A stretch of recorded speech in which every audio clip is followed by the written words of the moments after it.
ನಮಸ್ಕಾರ. ಇವತ್ತು ನಾವು ಜನವರಿ 16, 2026ರ ಒಂದು ಆಧ್ಯಾತ್ಮಿಕ ಪ್ರವಚನದ ಆಳವಾದ ವಿಶ್ಲೇಷಣೆ ಮಾಡೋಣ. ನಮಸ್ಕಾರ. ನಮ್ಗೆ ಸಿಕ್ಕಿರೋ ಈ ಮೂಲದಲ್ಲಿ ಕೆಲವು ಐಡಿಯಾಗಳು ಅಂದೇ ಮೊದಲ ನೋಟಕ್ಕೆ ತುಂಬಾನೇ ವಿಚಿತ್ರ ಅನ್ಸಬಹುದು. ಹೌದು, ಕೌಂಟರ್ ಇಂಟ್ಯೂಟಿವ್ ಅಂತಾರಲ್ಲ ಹಾಗೆ. ಎಕ್ಸಾಕ್ಟ್ಲಿ. ನಿಷ್ಕಾಮ ಸೇವೆ, ಆಮೇಲೆ ಪ್ರಪಂಚದ ವಿನಾಶದ ಬಗ್ಗೆ ಖುಷಿ ಪಡಬೇಕು ಅನ್ನೋದು ಹೀಗೆ. ಸೊ ಇವತ್ತಿನ ನಮ್ಮ ಗುರಿ ಏನು ಅಂದ್ರೆ ಈ ಐಡಿಯಾಗಳನ್ನ ಒಂದೊಂದಾಗಿ ಬಿಡಿಸಿ ನೋಡೋಣ. ಕರೆಕ್ಟ್. ನಮ್ಮ ಉದ್ದೇಶ ಇದರಲ್ಲಿ ಹೇಳಿದ್ದನ್ನು ಒಪ್ಕೊಳ್ಳಿ ಅಂತಲ್ಲ. ಖಂಡಿತ ಇಲ್ಲ. ಬದಲಿಗೆ ಆ ದೃಷ್ಟಿಕೋನ ಹೇಗೆ ಕೆಲಸ ಮಾಡುತ್ತೆ ಅಂತ ವಿಶ್ಲೇಷಣೆ ಮಾಡೋದು. ಒಂದು ತರದ ಮೆಂಟಲ್ ಎಕ್ಸಸೈಸ್ ಅಷ್ಟೇ. ಸರಿ, ಹಾಗಿದ್ರೆ ಮೊದಲನೇ ಕಾನ್ಸೆಪ್ಟ್ನಿಂದ ಶುರು ಮಾಡೋಣ. ನಿಷ್ಕಾಮ ಸೇವೆ. ನಾವೆಲ್ಲರೂ ಕೇಳಿರೋ ಪದನೇ ಇದು. ಆದ್ರೆ ಈ ಮೂಲದ ಪ್ರಕಾರ ಇಡೀ ಸೃಷ್ಟಿಯಲ್ಲೇ ಒಬ್ರು ಮಾತ್ರ ನಿಜವಾದ ನಿಷ್ಕಾಮ ಸೇವೆ ಮಾಡೋಕೆ ಸಾಧ್ಯ ಅಂತ ಹೇಳಲಾಗಿದೆ. ಇದು ಸ್ವಲ್ಪ ಎಕ್ಸ್ಟ್ರೀಮ್ ಸ್ಟೇಟ್ಮೆಂಟ್ ಅಲ್ವಾ? ಹೌದು, ಕೇಳೋಕೆ ಹಾಗೆ ಅನ್ಸುತ್ತೆ. ಆದ್ರೆ ಇಲ್ಲಿರೋ ವಾದ ಇದೆಯಲ್ಲ, ಅದು ತುಂಬಾನೇ ಸೂಕ್ಷ್ಮವಾಗಿದೆ. ಓಕೆ. ಮೂಲದಲ್ಲಿ ಹೇಳೋ ಪ್ರಕಾರ ಮನುಷ್ಯರು ಎಷ್ಟೇ ದೊಡ್ಡ ಸೇವೆ ಮಾಡಿದ್ರೂ ಅದರ ಅತಿ ಸೂಕ್ಷ್ಮ ಮಟ್ಟದಲ್ಲಿ ಒಂದು ನಿರೀಕ್ಷೆ ಇದ್ದೇ ಇರುತ್ತೆ. ನಿರೀಕ್ಷೆ ಅಂದ್ರೆ ಹಣದ ರೂಪದಲ್ಲ? ಹಣ ಅಂತಲ್ಲ, ಅದು ಗೌರವ, ಪ್ರಶಂಸೆ ಅಥವಾ ಪುಣ್ಯ ಸಿಗುತ್ತೆ ಅನ್ನೋ ನಂಬಿಕೆ. ಓಕೆ, ಸರಿ. ಹೌದು. ಇಲ್ಲಾಂದ್ರೆ ನನ್ನಿಂದ ಸಮಾಜಕ್ಕೆ ಒಳ್ಳೇದಾಯ್ತು ಅನ್ನೋ ಒಂದು ಸಮಾಧಾನ. ಯಾವುದಾದ್ರೂ ಒಂದು ರೂಪದಲ್ಲಿ ಒಂದು ಕಾಮನೆ ಇದ್ದೇ ಇರುತ್ತೆ. ಒಂದು ಸಬ್ಕಾನ್ಷಿಯಸ್ ರಿವಾರ್ಡ್ ಸಿಸ್ಟಮ್ ತರಹ. ಪರ್ಫೆಕ್ಟ್. ಆದ್ರೆ ಇಲ್ಲಿ ಬಾಬಾ ಅಂದ್ರೆ ಪರಮಾತ್ಮನ ಸೇವೆಯನ್ನ ಹೋಲಿಕೆ ಮಾಡಲಾಗಿದೆ. ಅವರು ಮಕ್ಕಳಿಗೆ 21 ಜನ್ಮಗಳ ವಿಶ್ವದ ಮಾಲೀಕತ್ವವನ್ನೇ ಕೊಡ್ತಾರೆ. ಆದ್ರೆ ಪ್ರತ್ಯಾಗಿ ಏನೂ ಬಯಸೋದಿಲ್ಲ. ಮಕ್ಕಳನ್ನ ರಾಜರನ್ನಾಗಿ ಮಾಡಿ ತಾವೇ ಆಟದಿಂದ ಹೊರಗೋಗ್ತಾರೆ. ಅಲ್ಲಿ ನನಗಿದ್ರಿಂದೇನ್ ಸಿಕ್ತು ಅನ್ನೋ ಪ್ರಶ್ನೆನೇ ಇಲ್ಲ. ಇದೇ ಸಂಪೂರ್ಣ ನಿಷ್ಕಾಮ ಸ್ಥಿತಿ ಅಂತಾರೆ. That's a fascinating reframe. ಸರಿ, ಇದೇ ಮೂಲದಲ್ಲಿ ಒಂದು ಅದ್ಭುತ ತರಗತಿ ಬಗ್ಗೆ ಮಾತಾಡಿದ್ದಾರೆ. ಇದಂತೂ ಒಂದು ರೀತಿ ಸೋಷಿಯಲ್ ಎಕ್ಸ್ಪೆರಿಮೆಂಟ್ ತರನೇ ಇದೆ. ಹೌದು ಹೌದು. 80-90 ವರ್ಷದ ಅಜ್ಜ ಅಜ್ಜಿಯರು, ಚಿಕ್ಕ ಮಕ್ಕಳು ಎಲ್ಲರೂ ಒಂದೇ ಕಡೆ ಕೂತು ಜ್ಞಾನ ಕೇಳ್ತಾರೆ ಅಂತ. ಯಾವುದೇ ವಯಸ್ಸಿನ ಮಿತಿಯಿಲ್ಲ, ಕ್ವಾಲಿಫಿಕೇಶನ್ ಬೇಕಾಗಿಲ್ಲ, ಶ್ರೀಮಂತ ಬಡವ ಅನ್ನೋ ಭೇದ ಇಲ್ಲ. ಇದು ನಿಜ ಜೀವನದಲ್ಲಿ ಹೇಗೆ ಸಾಧ್ಯ? ಇದೇ ಈ ಜ್ಞಾನದ ಒಂದು ವಿಶೇಷತೆ ಅಂತ ಮೂಲದಲ್ಲಿ ಹೇಳಲಾಗತ್ತೆ.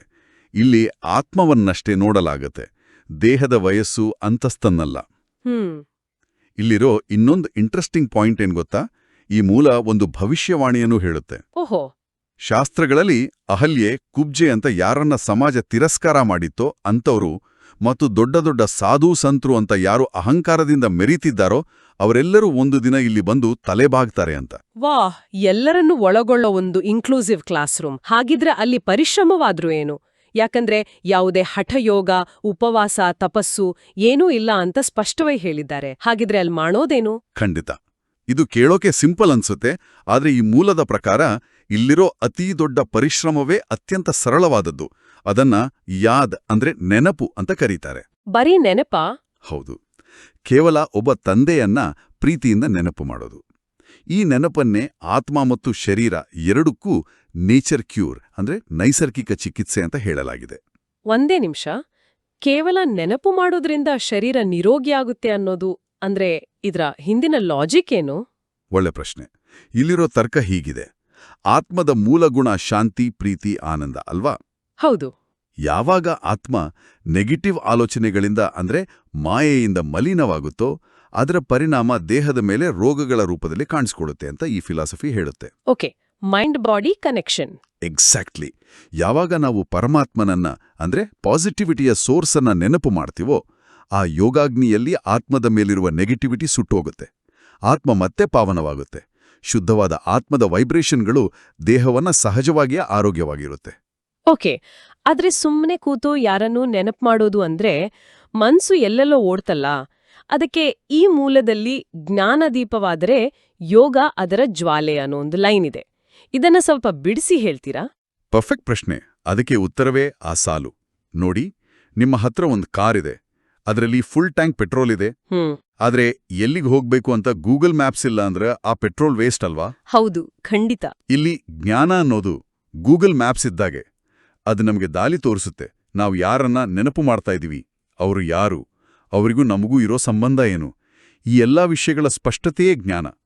ಯೋಗ ಅಥವಾ ನೆನಪು ಅನ್ನೋದು ಆ ಕಾರ್ನ ಇಂಧನ.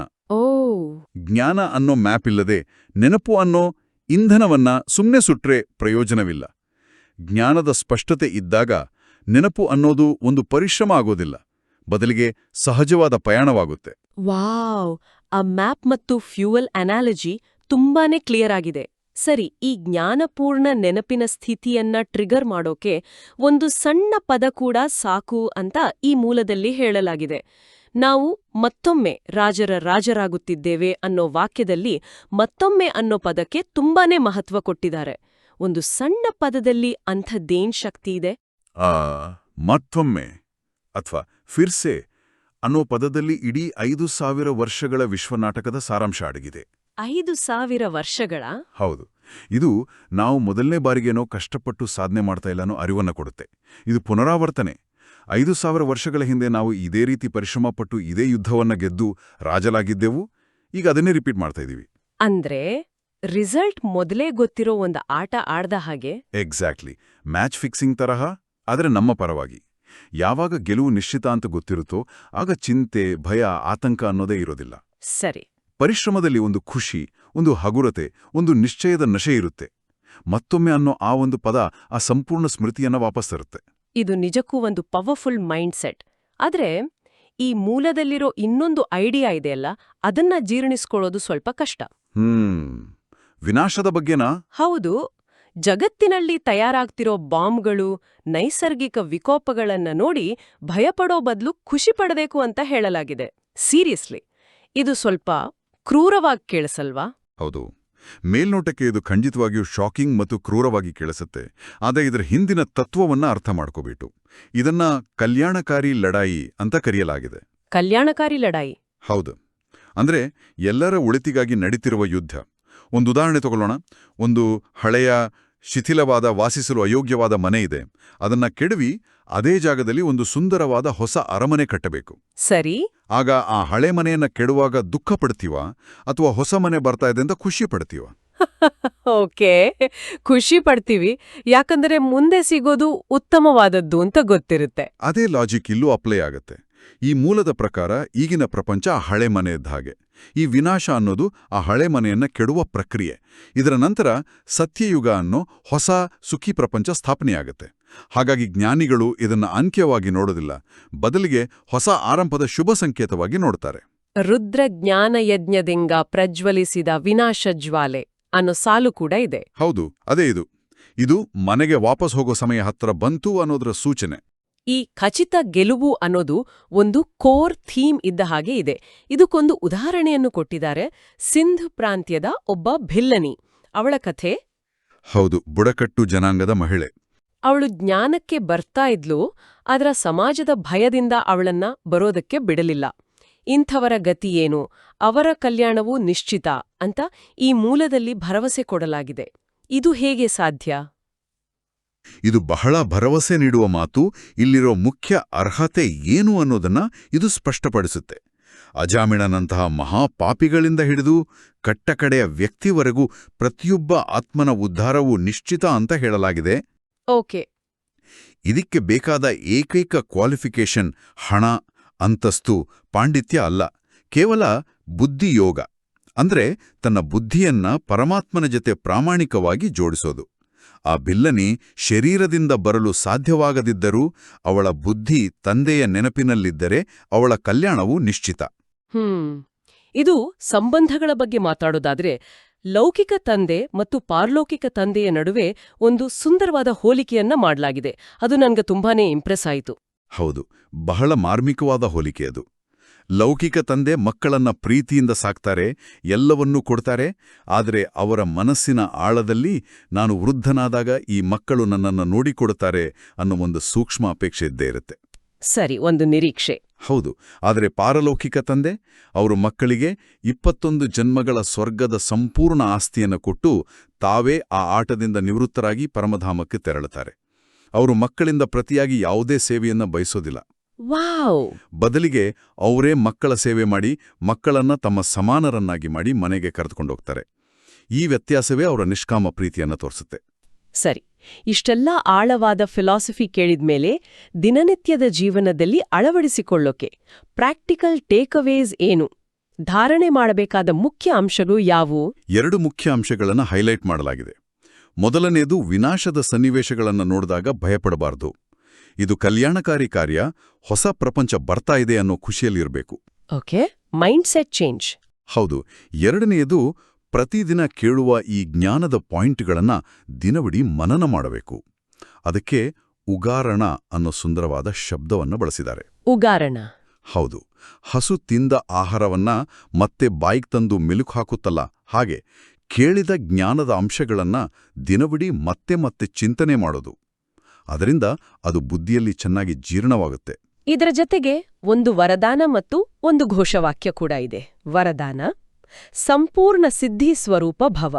ಹೌದು, ಸಂಪೂರ್ಣ ಯಶಸ್ಸಿನ ಸ್ವರೂಪವೇ ಆಗುವ ಅಂತ. ಇದು ದೊಡ್ಡ ಮಾತು. ಅದರ ಜೊತೆಗೆ ದೊಡ್ಡ ಜವಾಬ್ದಾರಿಯ ಅರಿವನ್ನು ಮಾಡಿಸುತ್ತೆ. ಹೇಗೆ?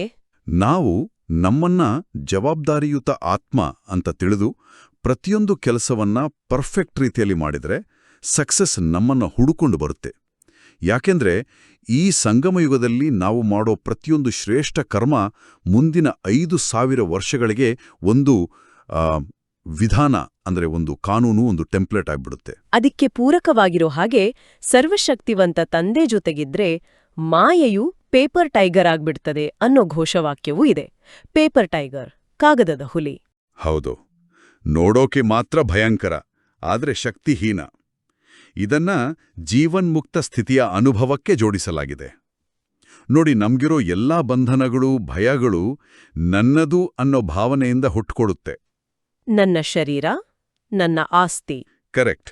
ನನ್ನ ಸಂಬಂಧಿಕರು, ನನ್ನ ಗೌರವ, ಈ ನನ್ನದು ಅನ್ನೋ ದೊಡ್ಡ ಲಿಸ್ಟನ್ನ ಬಿಟ್ಟು ಒಂದೇ ಒಂದು ಸಂಬಂಧ, ನನ್ನ ಬಾಬಾ ಅಂತ ಹಿಡಿದುಕೊಂಡ್ರೆ ಬೇರೆ ಎಲ್ಲಾ ಬಂಧನಗಳಿಂದ ಮುಕ್ತರಾಗಬಹುದು. ಸರ್ವಶಕ್ತಿವಂತನೇ ನಮ್ಮ ಜೊತೆಗಾರನಾದ ಮೇಲೆ ಮಾಯೆ ಕೇವಲ ಶಕ್ತಿಹೀನವಾದ ಕಾಗದದ ಹುಲಿಯಂತೆ ಆಗ್ಬಿಡುತ್ತೆ. ಅದ್ಭುತ. ಹಾಗಾದ್ರೆ ಇವತ್ತಿನ ಈ ಚರ್ಚೆಯನ್ನ ಒಮ್ಮೆ ಸಂಕ್ಷಿಪ್ತವಾಗಿ ನೋಡೋದಾದ್ರೆ, ನಾವು ನಿಷ್ಕಾಮ ಸೇವೆಯ ನಿಜವಾದ ಅರ್ಥದಿಂದ ಶುರುಮಾಡಿ ಜ್ಞಾನವನ್ನೇ ಆಧಾರವಾಗಿಸಿಕೊಂಡು ಮಾಡುವ ನೆನಪಿನ ಸರಳ ಪರಿಶ್ರಮ, ಮತ್ತೊಮ್ಮೆ ಎಂಬ ಪದದ ಶಕ್ತಿ ಮತ್ತು ವಿನಾಶವನ್ನ ಒಂದು ಹೊಸ ಆರಂಭದ ಸಂಕೇತವಾಗಿ ನೋಡುವ ಒಂದು ಕ್ರಾಂತಿಕಾರಿ ದೃಷ್ಟಿಕೋನದವರೆಗೂ ಚರ್ಚಿಸಿದ್ದೇವೆ. ಹೌದು. ಈಗ ಕೇಳುಗರಿಗಾಗಿ ಒಂದು ಅಂತಿಮ ಆಲೋಚನೆಯನ್ನ ಮುಂದಿಡೋಣ. ಖಂಡಿತ. ಈ ಮೂಲಗಳ ಪ್ರಕಾರ ನಾವು ಪ್ರತಿಯೊಬ್ಬರೂ ಕೇವಲ ವಿದ್ಯಾರ್ಥಿಗಳಲ್ಲ, ಬದಲಿಗೆ ಮಾಸ್ಟರ್ ರಚಯಿತರು. ಅಂದ್ರೆ ನಮ್ಮ ಇಂದಿನ ಪ್ರತಿಯೊಂದು ಆಲೋಚನೆ, ಪ್ರತಿಯೊಂದು ಕರ್ಮ ಮುಂದಿನ ಯುಗಾಂತರಗಳಿಗೆ ಒಂದು ನಿಯಮವಾಗಿ, ಒಂದು ಸಂಸ್ಕಾರವಾಗಿ ದಾಖಲಾಗುತ್ತೆ. ಹಾಗಾದ್ರೆ ಈ ಅರಿವಿನೊಂದಿಗೆ ಬದುಕಿದ್ರೆ ಹೇಗಿರುತ್ತೆ?